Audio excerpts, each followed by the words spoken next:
Olá, boa tarde a todos e a todas. É muito prazer que recebemos todos aqui em mais um encontro do Clube do Livro do Quebra Corrente.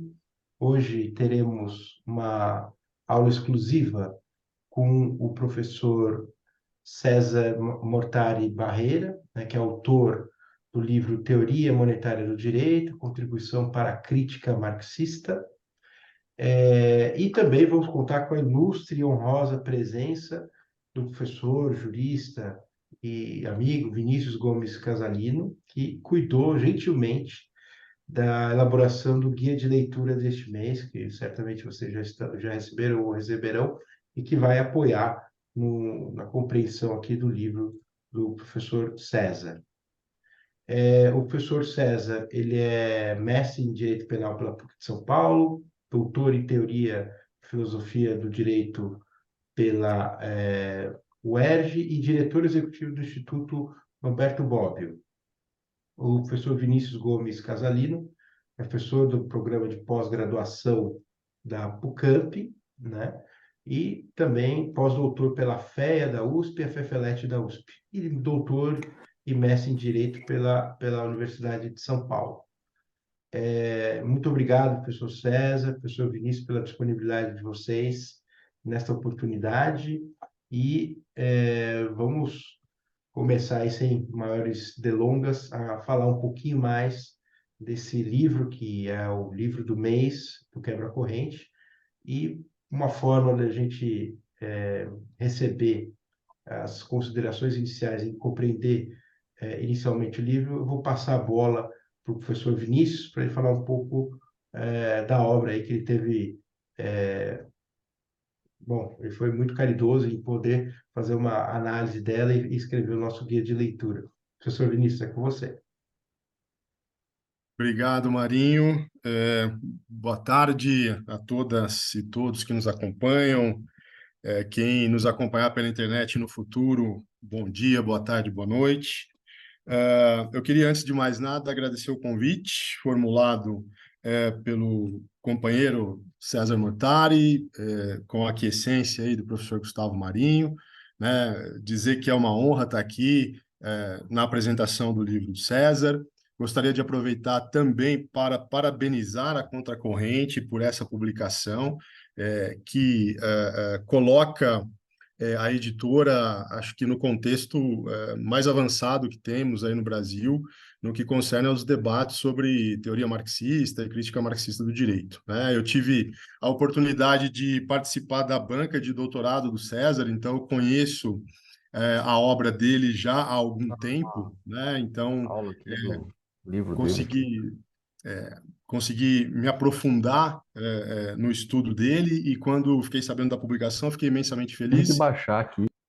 e muito honrado pelo convite. Acho que tem algum microfone aberto, se eu não me engano, tá? Já E, fechou. enfim, eu vou tentar aqui, querido Marinho, cumprir o tempo aqui que me foi reservado. Geralmente eu acabo extrapolando, mas estou controlando aqui. Qualquer coisa, você fica à vontade para me interromper, tá? É, Acho que o livro do César, ele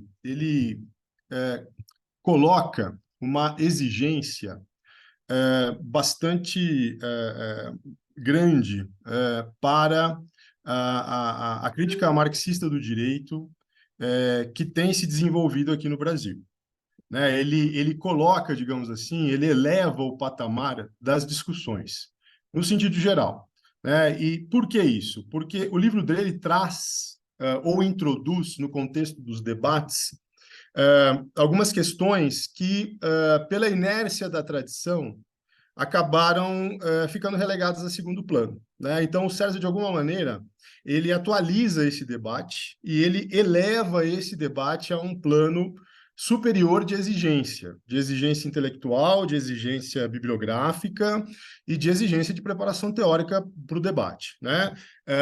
Eu estou dizendo isso não é porque eu participei da banca do César ou porque tenho amizade com ele, orientando dele, orientador dele, né? Não, porque, de fato, a obra faz essa atualização e coloca um novo nível de exigência, né? como é que nós podemos situar teoria monetária do direito nesse contexto? O livro do César, eu consegui ver aqui pela imagem, né? Ele é razoavelmente denso. Então, existem muitíssimas perspectivas a partir das quais a obra dele pode ser abordada. Então, qualquer corte que se faça é um corte necessariamente injusto, porque escaparão temas importantes que estão presentes, né? Para montar a apresentação do livro e para participar do debate de hoje, eu fui forçado, fui constrangido a estabelecer 3 cortes que me parecem que são, digamos assim, se não os mais interessantes, mas talvez aqueles que podem ser considerados as vigas mestras para uma perspectiva geral sobre a obra, né? Então, é a partir desses três fundamentos, digamos assim, que eu acho que a gente pode situar o livro do César de maneira mais precisa, e aí facultar ao leitor e à leitora um acesso, digamos assim, um pouco mais facilitado à obra, que, reitero, é densa, né, é teoricamente consistente, etc., né? Muito bem, quais são essas 3 perspectivas básicas, né? A primeira é uma perspectiva de cunho filológico bibliográfico, tá? Então, o César, ele é o primeiro autor, no contexto da crítica marxista do direito, que vai desenvolver os seus estudos diretamente naquilo que a gente chama de Mega 2, né? O que é a Mega 2? Mega 2 é a retomada do projeto de publicação das obras de Marx e Engels, dos manuscritos originais do Marx e Engels, né?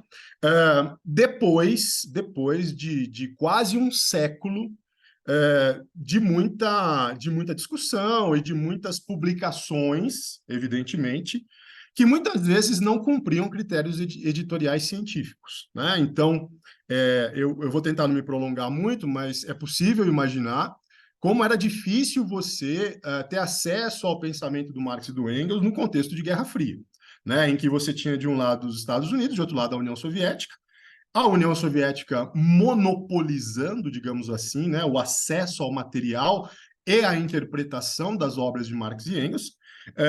Nós tivemos, no início, aquilo que se denominou Mega 1, né, que foi um empreendimento conduzido pelo Riazanov. Evidentemente, Riazanov tentou aplicar critérios científicos e foi retirado do cargo, digamos assim, e desapareceu, né, no contexto dos grandes expurgos, né? Depois nós tivemos uma edição na Alemanha, em meados do século XX, que é a famosa MEV, né? Marx und Engels Werk, também de uma qualidade razoável, mas a Mega 2, que vem à tona após a queda do Muro de Berlim, ela incorpora critérios de seleção bibliográfica mais científicos, né?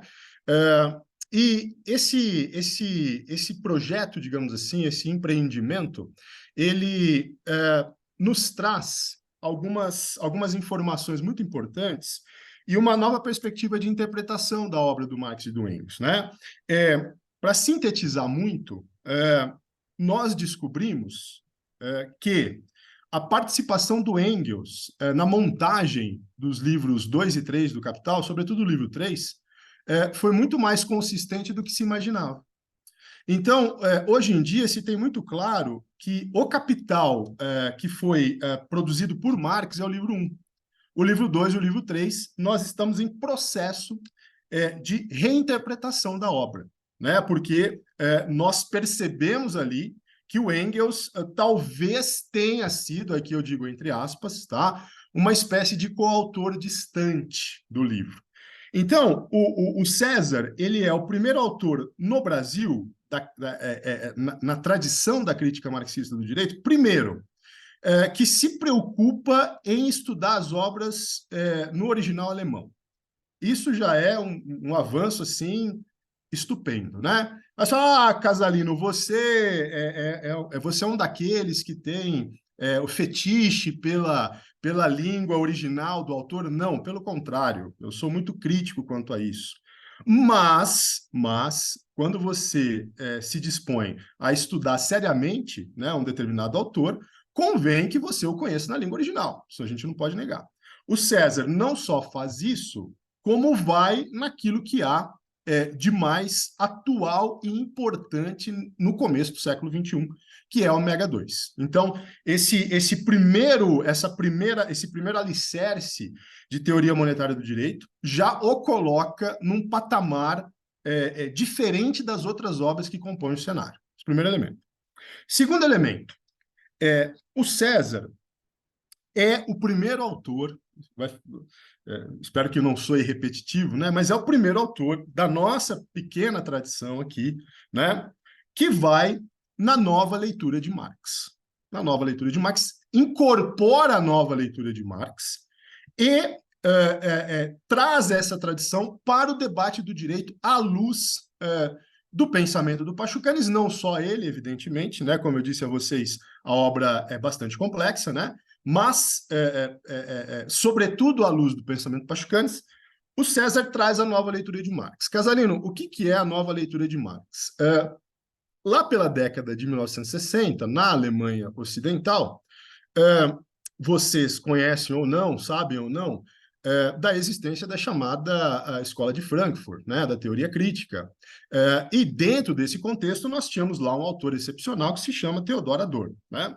O Adorno, ele produz uma reflexão dialética absolutamente fundamental, né? Ele é o representante da dialética no século XX, digamos assim, né?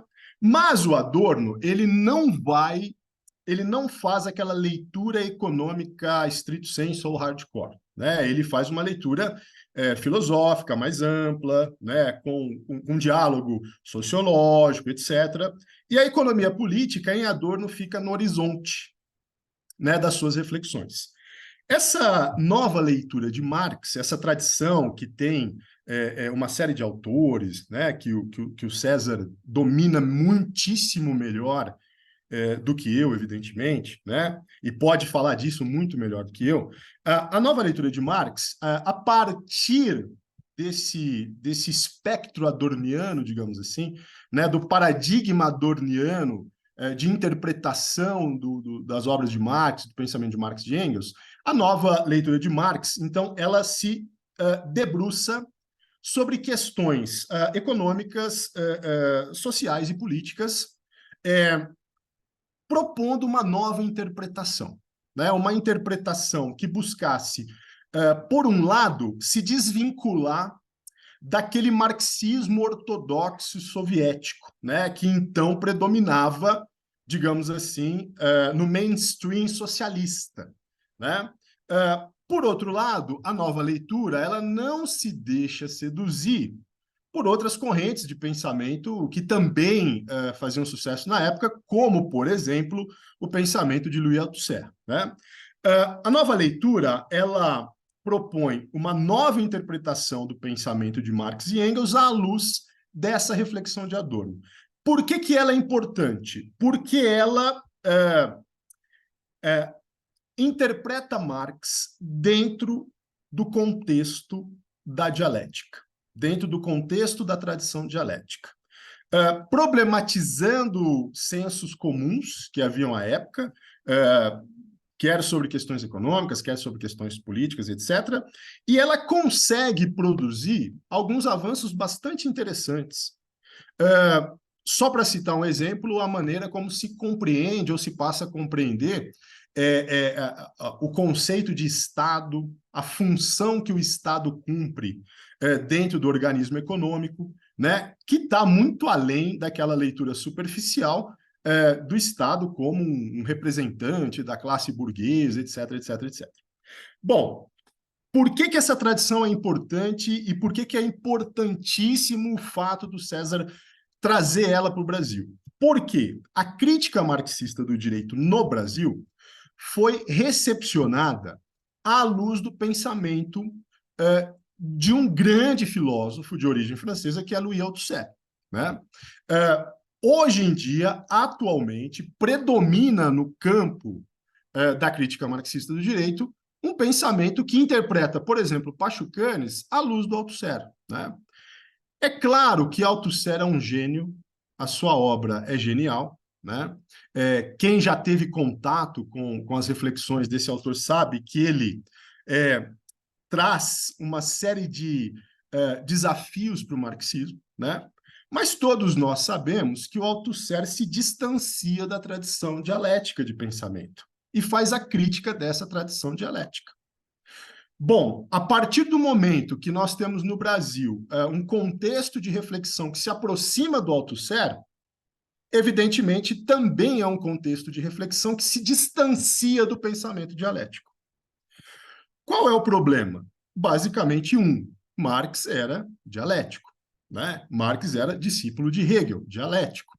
Portanto, é muito difícil se produzir uma interpretação consistente, por exemplo, do pensamento de Pachucanes, afastado dessa tradição.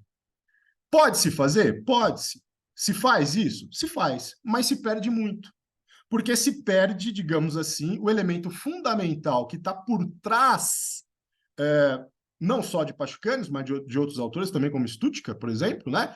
Se perde muito porque o que está por trás disso é a crítica da economia política marxiana, O Capital, que é uma obra dialética.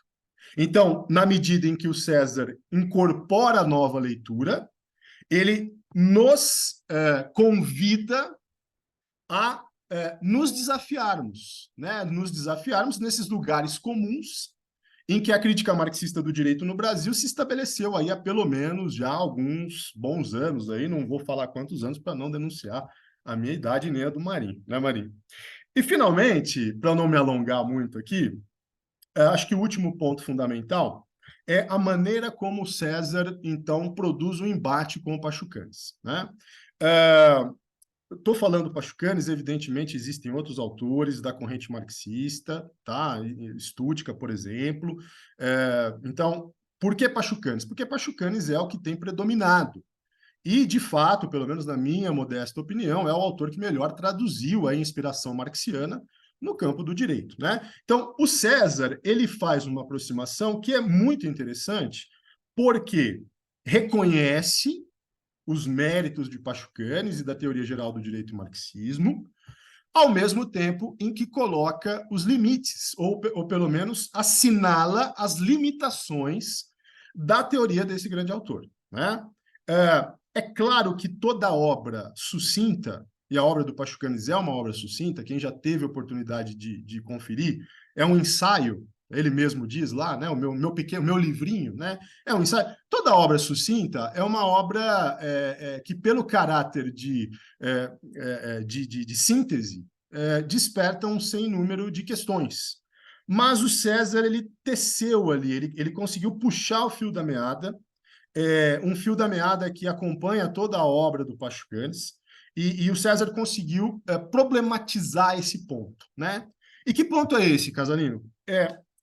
Até que extensão Pachucanes está ligado, de fato, à perspectiva marxiana, quando eu digo marxiano, para quem não sabe, do próprio Karl Marx, né? Até que ponto Pachucanes está ligado à perspectiva marxiana quando você faz a leitura do Capital no detalhe, né? Porque é muito fácil você dizer, olha, Pachucanes, ele vai ao método de Marx. Vamos discutir o método de Marx? Vamos. Aí é outro debate. Ah, Pachucanes é o primeiro que leu verdadeiramente Marx. Sim, ele leu. Agora, e o Capital? E a estrutura categorial de apresentação do Capital? Isso seria irrelevante se a obra não fosse dialética. Esse é o ponto. Como a obra é dialética, a sua estrutura de apresentação é fundamental. Então, Marx, por exemplo, ele não começa o Capital pela mercadoria por um lapso. Difícil filósofo alemão cometer lapsos, né? Ele começa porque ali você tem uma exigência metodológica, né? De começar por aquilo que é o imediato, aquilo que é o mais simples, né? E aí você vai progredindo. Já vi que estourei meu tempo, então vou tentar resumir, Marinho, para terminar, né? O César vai dizer basicamente o seguinte, olha, o Pachucanes, estou simplificando aqui, tá, pessoal? E estou sendo injusto com o César, evidentemente, né? Mas o Pachucanes não compreendeu em toda a abrangência necessária à estrutura metodológica de apresentação do capital. E por não ter compreendido em toda a abrangência necessária, ele produz as suas hipóteses, por exemplo, a associação entre mercadoria e forma jurídica, de maneira tal que ele perde simplesmente de vista algumas determinações, né? Quais determinações, Casalinos? Quais questões, por exemplo? Ora, dizer que o direito se associa à mercadoria é diferente de dizer que o direito se associa ao capital, por exemplo. Porque mercadoria e capital são coisas diferentes na estrutura lógica da apresentação da obra do Marx. Então, só aí nós temos um ponto fundamental que toda uma tradição brasileira dos últimos 20 anos não consegue superar. Eu tenho certeza que se você fizer um levantamento bibliográfico, você vai ver vários textos sobre Pachucanes e é sempre o mesmo assunto, a forma mercadoria, o sujeito de direito, etc, etc. E você não vê o capital, você não vê luta de classes, você não vê uma série de outras questões que o abandono do método dialético acabou gerando como consequência. Felizmente, o César nos traz essas questões e, felizmente, a contracorrente viabiliza a publicação dessas questões para que a gente possa, então, elevar o patamar do debate da crítica marxista do direito no Brasil. Com isso, eu encerro, agradeço novamente ao César, agradeço ao Marinho e cumprimento a todas e todos que estão aqui conosco. Boa noite. Bom, obrigado, professor Vinícius. Foi uma bela apresentação que contextualiza bem a obra do professor César, e eu não vou me alongar aqui, já vou passar a bola para você, César. Eu sei que você tem bastante coisa para falar. Depois dessa enxurrada de elogios e de avaliações do Vinícius, eu acho que só precisa de um tempinho aí para falar. É com você, César. Obrigado, Gustavo. Antes de mais nada, agradecer já de imediato as gentis palavras do Vinícius, alguém que eu não só admiro pela produção, mas pelo empenho, pela seriedade. Participou da minha banca de doutorado, mas também da banca de qualificação, então é alguém que acompanhou todo o processo de pesquisa, inclusive nos primeiros anos. Então, agradeço enormemente por todo o processo de aprendizado conjunto e, evidentemente, pelas palavras de agora e por essa apresentação e pelo guia de leitura que os assinantes do Quebra Corrente receberão ou já receberam em suas casas. Agradeço também você, Gustavo, por todo o apoio, por toda a gentileza, por todo o trato já, né, algumas semanas atrás, quando da live de lançamento, agora, neste momento, também com a aula exclusiva, e dizer que é uma satisfação e uma honra enorme poder fazer parte do grupo de autores da Contracorrente, em especial pela abrangência, pela seriedade, pela difusão que tem proporcionado as mais variadas abordagens críticas, de pensamento radical, que se propõe a pensar o direito hoje em dia. E, evidentemente, mas não menos importante, um agradecimento a todas e todos que nos acompanham aqui e, assim como o Vinícius já disse, a você que está nos acompanhando em outro dia, em outro horário também, sejam todos e todas muito bem-vindos a esta aula sobre teoria monetária do direito, contribuição para a crítica marxista. Eu agradeço e não compartilho com a opinião do Vinícius de que ele foi injusto comigo, muito pelo contrário, e vou procurar apresentar para vocês algumas informações que dizem mais sobre a obra, o que vocês podem encontrá-la no decorrer dos capítulos, quais são as questões, e para isso eu vou prosseguir da seguinte maneira, uma brevíssima contextualização que diz muito sobre o conteúdo do livro, para que depois eu possa passar um pouco ali dizendo para vocês sobre os capítulos, quais são as questões, e acima de tudo, qual é o horizonte de pesquisa que se abre, e que eu espero que, e evidentemente sujeito a críticas, comentários, que possa contribuir para o desenvolvimento da pesquisa, da crítica marxista do direito, mas em especial da sociologia jurídica, né? Antes disso, eu também só gostaria de deixar registrado um agradecimento. O livro vocês receberão é esse aqui. Ele ficou lindo, né? Um agradecimento especial a todas as pessoas envolvidas da editora no processo de diagramação, de revisão, ao capista, todo mundo, mas também às pessoas que participaram, né? Então, um agradecimento especial ao professor Guilherme Leite Gonçalves, que foi meu orientador e que escreve a apresentação, ao professor John Milius, que foi meu co-orientador em Atenas e que escreve a introdução, ao Heinrich, que é um desses autores da nova leitura de Marx, com quem eu dialogo há muito tempo e que escreve a orelha do livro, e ao professor Jorge Grespin, que também escreve a quarta capa e que, numa feliz frase ali também, faz um resumo que eu vou mencionar mais para frente no decorrer aqui da minha exposição, para ajudar a compreender do que se trata e quais são as questões levantadas. Pois bem, teoria monetária do direito, contribuição à crítica marxista, de onde eu gostaria de começar. Isso é fruto da minha tese de doutorado na UERJ, entre o período de 2016 e 2020.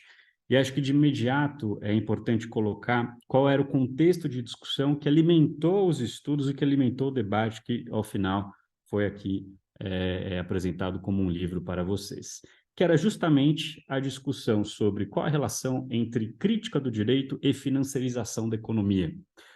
Naquele momento, os debates sobre financiarização eram muito fortes, ainda são hoje em dia, evidentemente, porque é um processo aí de décadas e décadas e décadas, né? Mas a grande questão que se colocava é como pensar a crítica do direito num contexto de financiarização da economia. E foi ficando cada vez mais claro que a discussão sobre a relevância ou não do direito, a gente precisa de novas regulações, a gente precisa de um direito comum, a gente precisa de novos atores sociais, tudo isso dependia muito do tipo de leitura que se fazia da financiarização da economia. E o que eu estou querendo dizer com isso?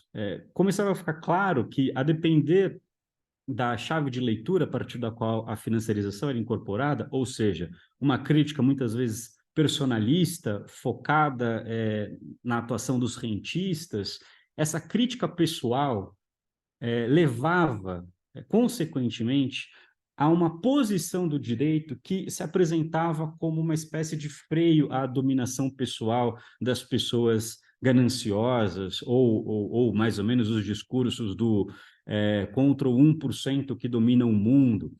Essas questões, elas são importantes, mas elas não dizem efetivamente nada sobre como funciona essa sociedade, quem são essas pessoas e os mecanismos sociais de dominação, né? Então, ficava muito claro que uma crítica personalista à financiarização, que identificava rentabilidade, rentistas e, consequentemente, né, demandas por novos investimentos de industrialização, de caráter nacional, tudo isso tinha uma série de pressupostos, né, que também colocavam o direito como, então, uma fonte ali, um poder de escape, né, de regulação e, consequentemente, com um potencial não apenas crítico, mas também emancipatório. Para tradição marxista, e acho que esse é o grande contexto geral, e o Vinícius fez questão de enfatizar isso muito bem, isso era muito problematizável, né? Como que a gente, no final ali da segunda década, a gente ainda está discutindo questões relacionadas a um potencial do direito de não só barrar esses processos, mas ainda assim contribuir para outros processos, eixos ainda relacionados à emancipação. Naquele contexto, ficava muito claro que, se depois da crise de 2008, né, dos chamados subprimes, você teve uma retomada do Marx em termos de estudos na economia, na ciência política, isso não aconteceu da mesma forma no direito, pelo contrário.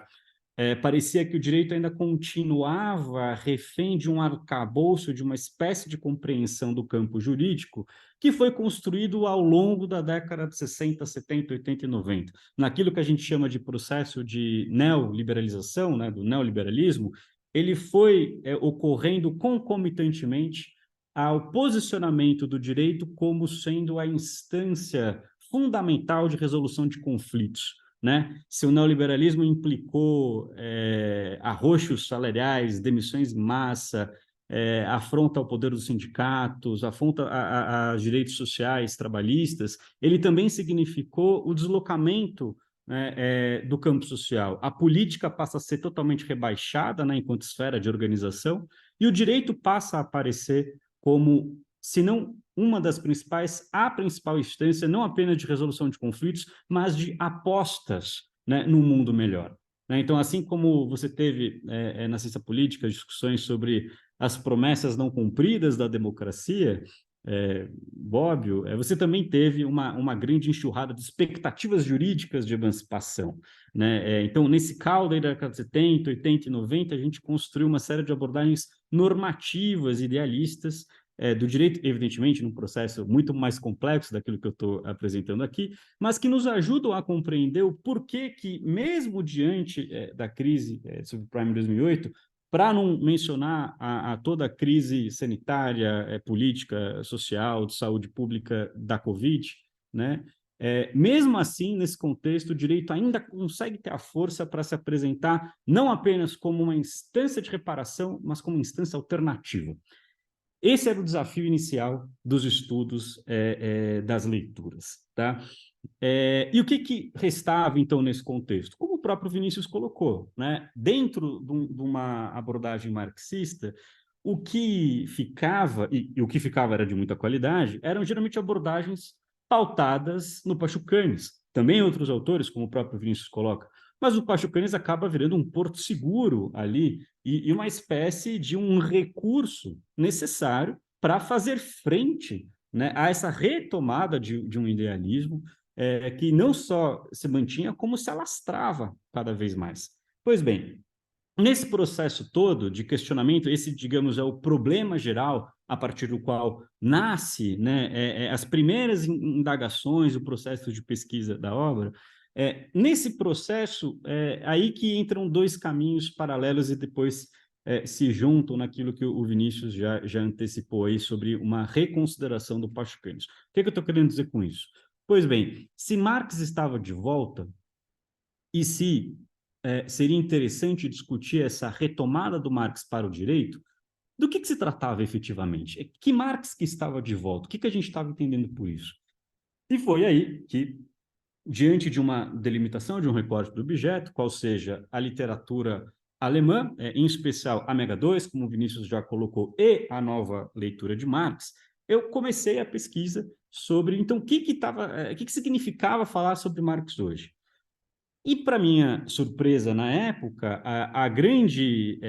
uma das questões, né, importantes que eram suscitadas os debates que aconteciam sobre o significado da crítica da economia política, sobre o objeto da crítica da economia política, sobre as questões da dialética, sobre as questões do método, sobre a questão da teoria do valor, todas essas questões que impactavam análises sobre Estado, análises sobre direito, essas questões ainda estavam desenvolvidas ou quase não haviam chegado no Brasil, nas discussões do direito. Em outros campos, é verdade, você teve uma difusão maior, né? Mas no direito quase a gente não conversava sobre, olha, o que é o impacto da Mega 2 para a gente compreender a crítica da economia política?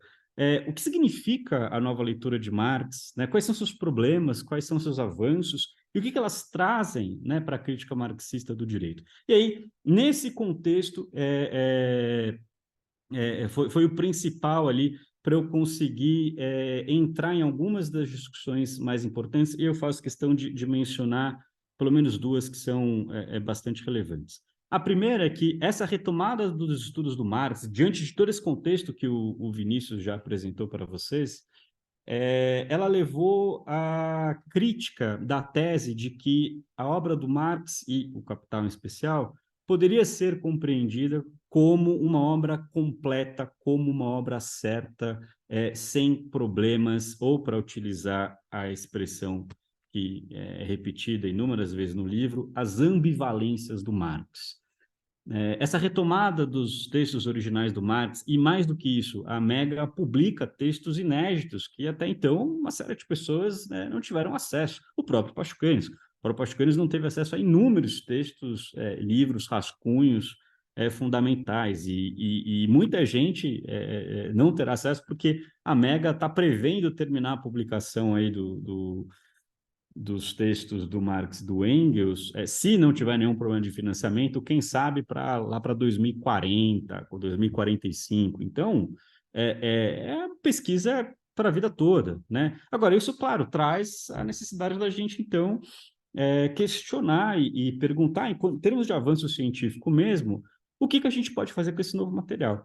As ambivalências de Marx talvez seja um dos pontos fundamentais ali das contribuições dessa primeira geração da nova leitura de Marx. Aqui eu me refiro a autores como Backhaus, Reichelt e depois, no segundo momento, até chegar no Heinrich, né? Mas a questão é, pela comparação das edições do Capital, e aí, de novo, né, o Vinícius já nos ajudou bastante a compreender a importância disso, a gente consegue compreender como o próprio Marx muda de opinião, né? E não é que ele chega numa opinião final e fala, é essa. Pelo contrário, uma das últimas cartas do Marx, e eu utilizo muito a análise das cartas no livro também, ele aponta efetivamente, né, que se pudesse ele voltaria e escreveria novamente o livro 1, tudo de novo, tudo do zero.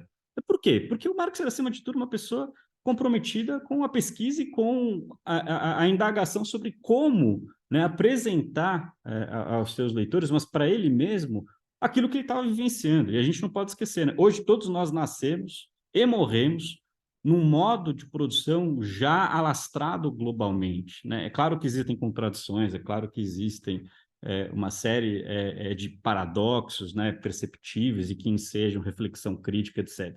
Mas na época do Marx a gente estava falando sobre o nascimento de um modo de produção capitalista que ainda não era globalizado como é hoje, né? Então o nível de conflito, de contradição e a clareza, né, para perceber os processos distintos nas formas de organização social, nos mecanismos de dominação, ele se apresentava de uma forma muito mais violenta. Hoje ele se apresenta de uma forma muito fetichizada, quase naturalizada, né?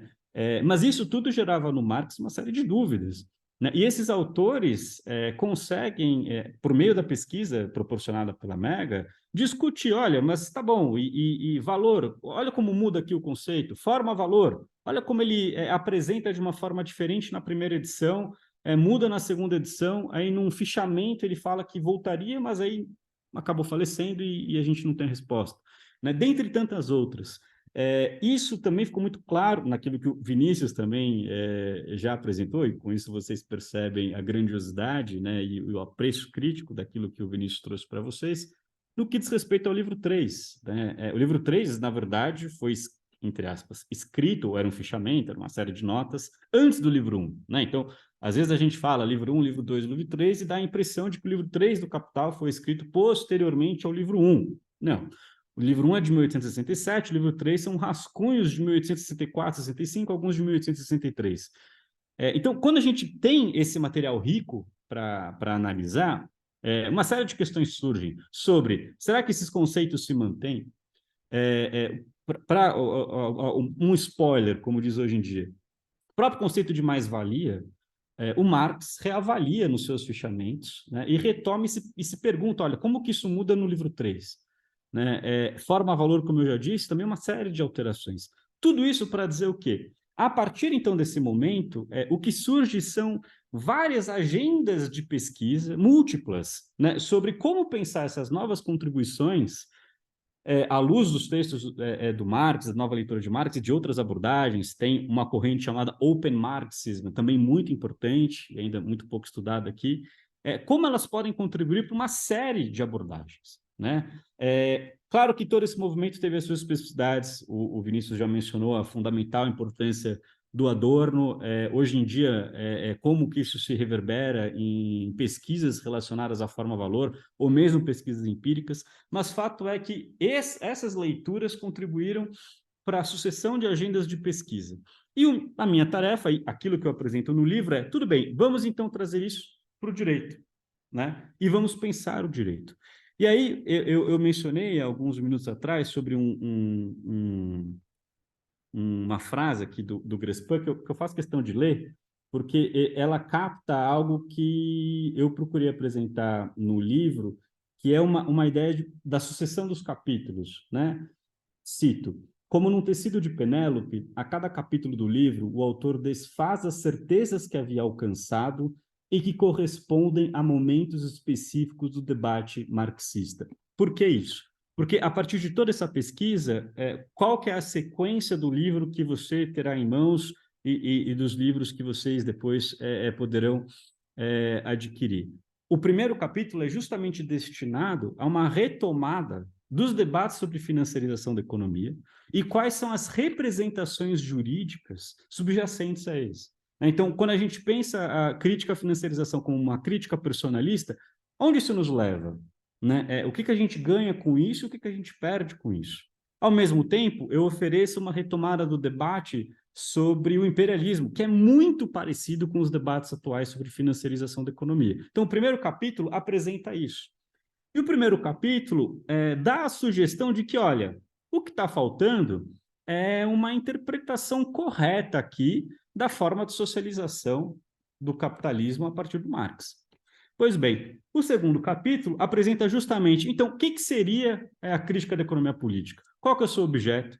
Qual é o seu método? Como que se organiza, né? E eu vou apresentando no segundo capítulo esses debates que correspondem justamente ao início do debate da nova leitura de Marx, que o Vinícius mencionou.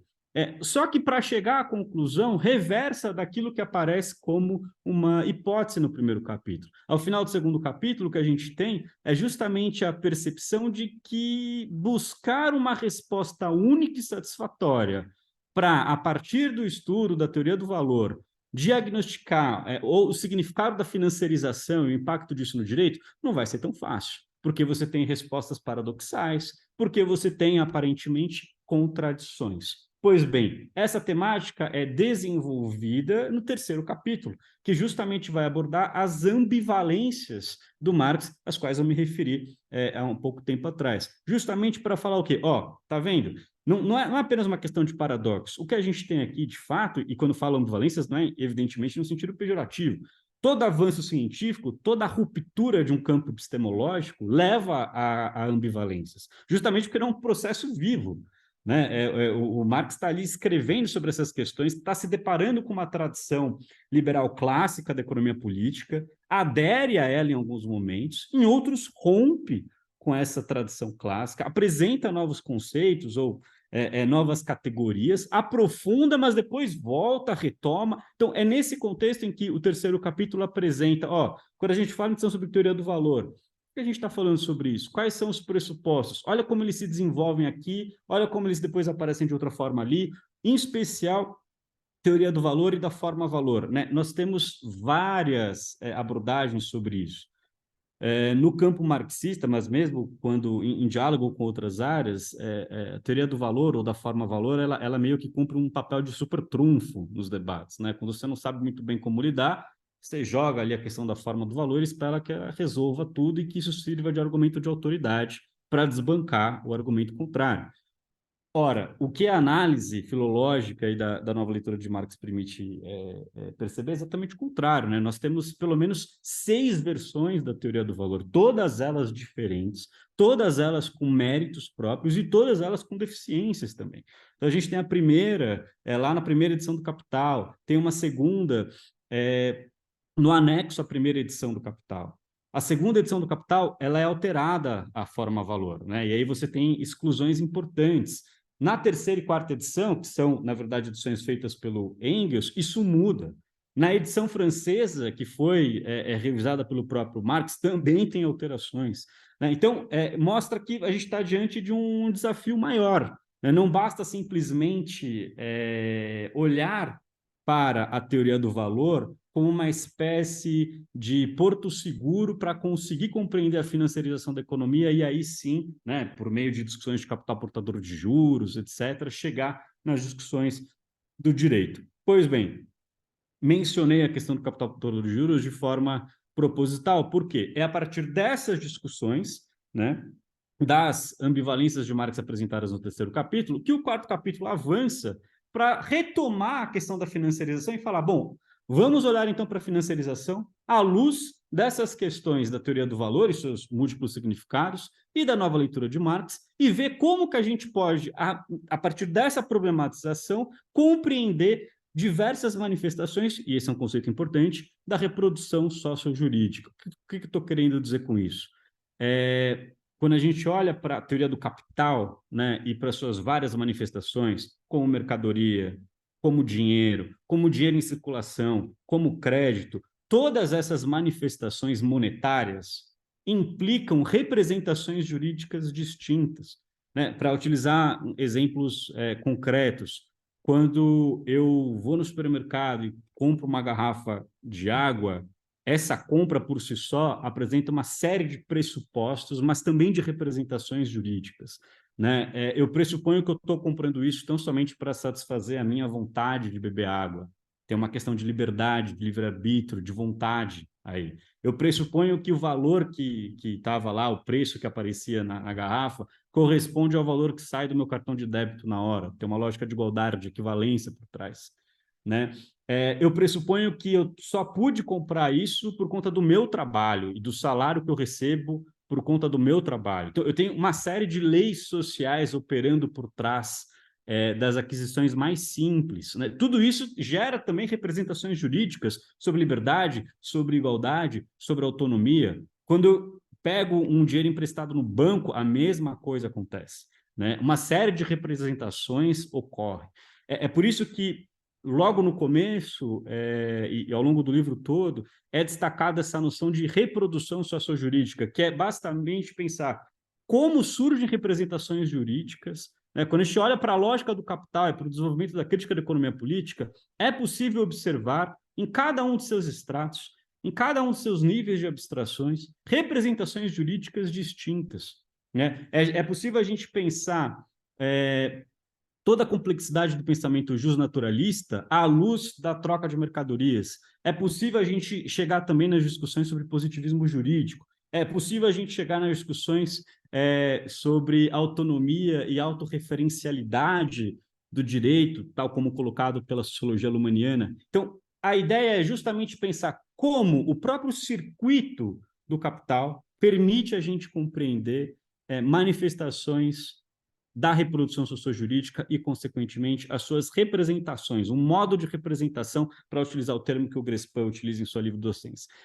Tudo isso é apresentado como hipóteses nesse quarto capítulo. Pois bem, no quinto e no sexto, o que ocorre? No quinto, um embate, né, com o Pachucanes, com o título Pachucanes Reloaded, né, com um ponto de interrogação, uma pergunta, justamente para discutir. Olha, aquele que é tido como uma das inspirações mais coerentes, promissoras, rigorosas, né, e que certamente teve um papel fundamental, no que ele ajuda e quais são os seus limites? Limites que têm a ver com aquilo que o Vinícius já trouxe, limite que tem a ver com a simplesmente não existência dos manuscritos e de vários textos importantíssimos para a tradição marxista que foram publicados a partir da década de 30, 40, 50, em especial de 70 em diante, né? Tudo isso para propor justamente um avanço, não tanto uma atenção à forma mercadoria, mas em especial uma atenção ao dinheiro, e ao dinheiro enquanto manifestação do capital. Lembrando que o dinheiro pode se manifestar das mais variadas formas. Os exemplos que eu trouxe há pouco servem apenas para ilustrar como a gente pode utilizar o dinheiro de distintos modos, cada um desses modos trazendo consequências para pensar a adequação do direito da reprodução sociojurídica à posição de cada um desses elementos monetários.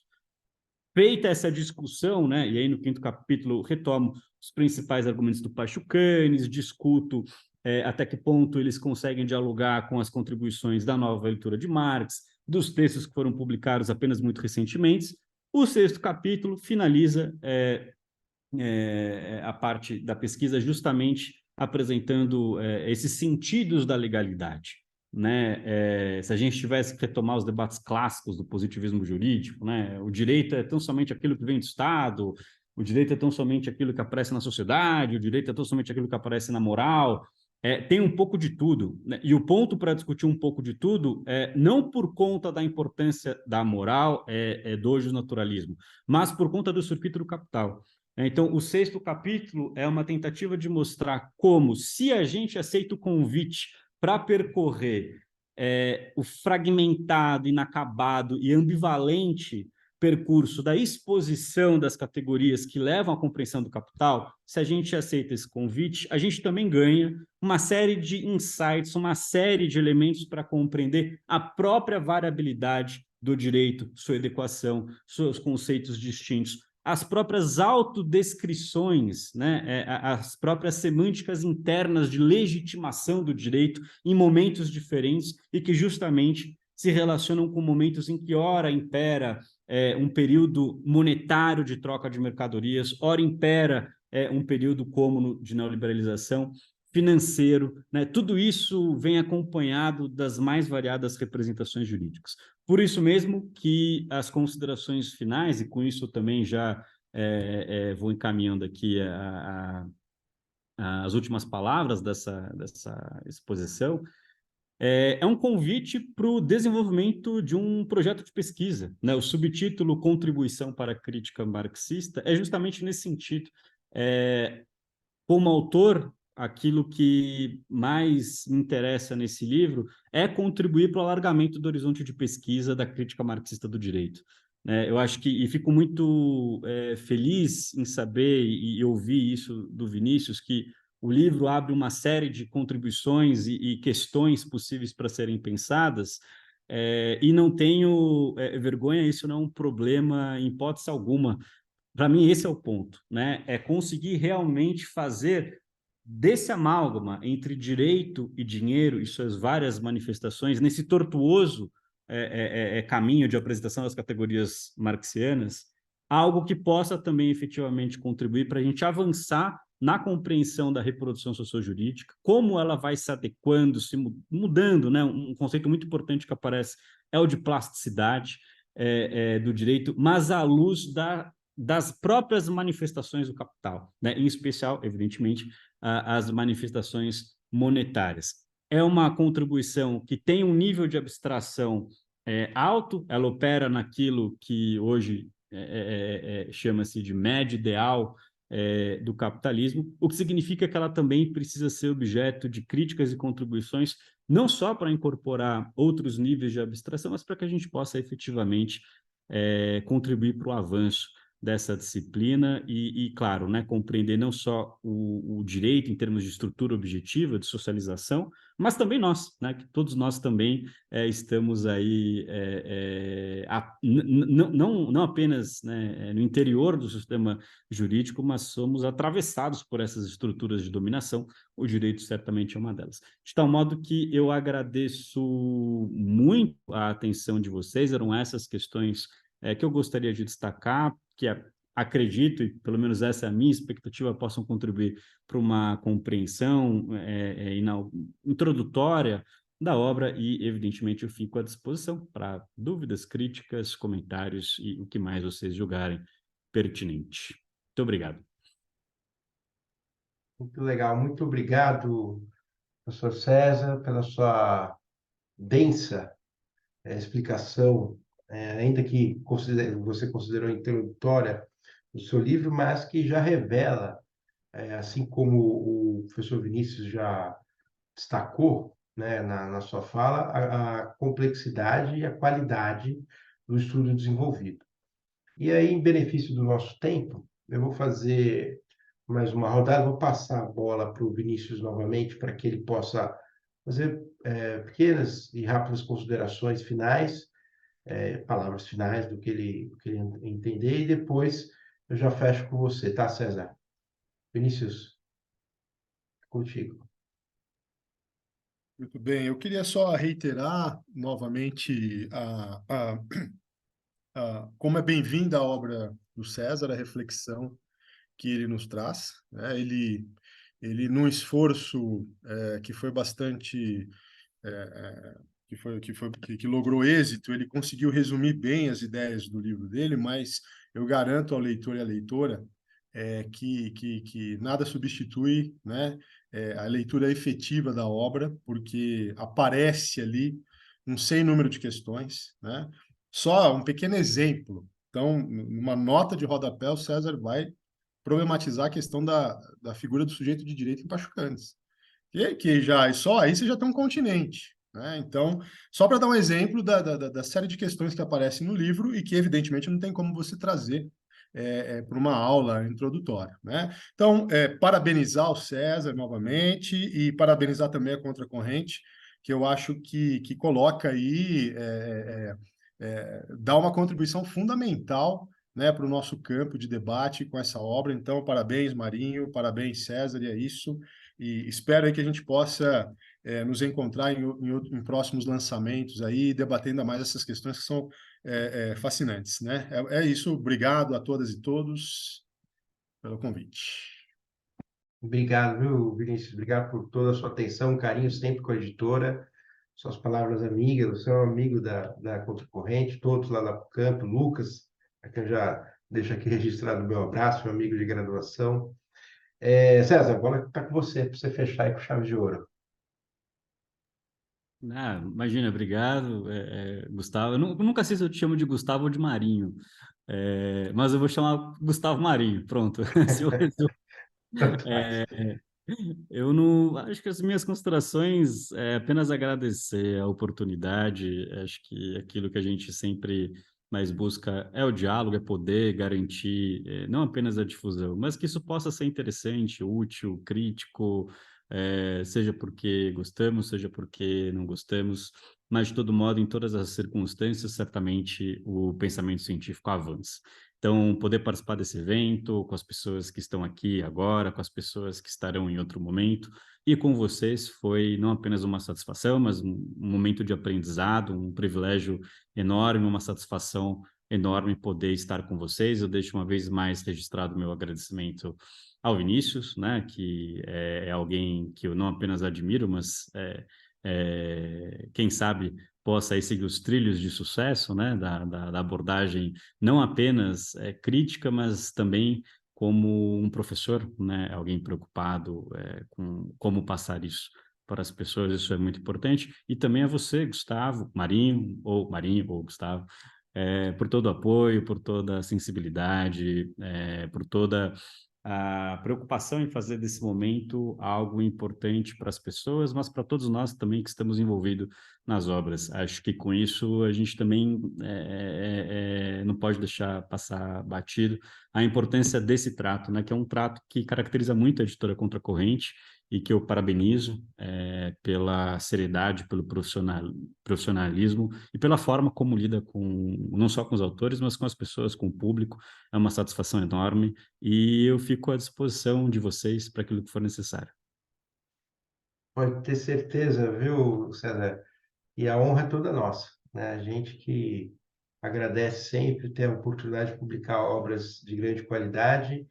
E eu sou um entusiasta aqui, em particular, do quebra-corrente, que é um produto diferente, que dá uma proximidade maior faz uma ponte maior entre o autor, a obra dele, e os leitores que querem ter um conhecimento maior sobre temas do direito e muitas vezes espontaneamente não teriam. Então, quando a pessoa recebe o livro em casa, ela tem uma oportunidade de estudar, de conhecer a existência de coisas e de temas que normalmente ela não teria quando, por exemplo, fosse até uma livraria, né? O acesso é muito mais restrito. Então, te agradeço muito pela oportunidade de publicar conosco, é uma honra tê-lo ao nosso lado, e eu quero já, infelizmente, destacar aqui que o nosso tempo está se encerrando, como havia já anunciado. Eu convido a todos os nossos leitores e leitoras para seguir a Contracorrente em nossas redes sociais, para que vocês possam conhecer não só o livro do professor César, mas outros livros da editora, e também o nosso Clube do Livro Jurídico, o Quebra-Corrente, né? O livro Teoria Monetária do Direito e Contribuição para a Crítica Marxista, você encontra no site da editora Contracorrente, e se você for tiver interesse em ser assinante do Quebra-Corrente, ter acesso à apresentação, ao guia de leitura do professor Vinícius, ainda dá tempo. É só você entrar lá no site do Quebra-Corrente e fazer a sua assinatura ainda esse mês. Então, eu agradeço muito a presença de todos que estão aqui conosco, daqueles que irão assistir esse vídeo posteriormente. Vinícius, um grande abraço, muito obrigado pela sua presença. Até uma próxima. César, a mesma coisa, até um próximo encontro. Nos encontramos aí presencialmente ou virtualmente no seu lançamento, em breve presencialmente.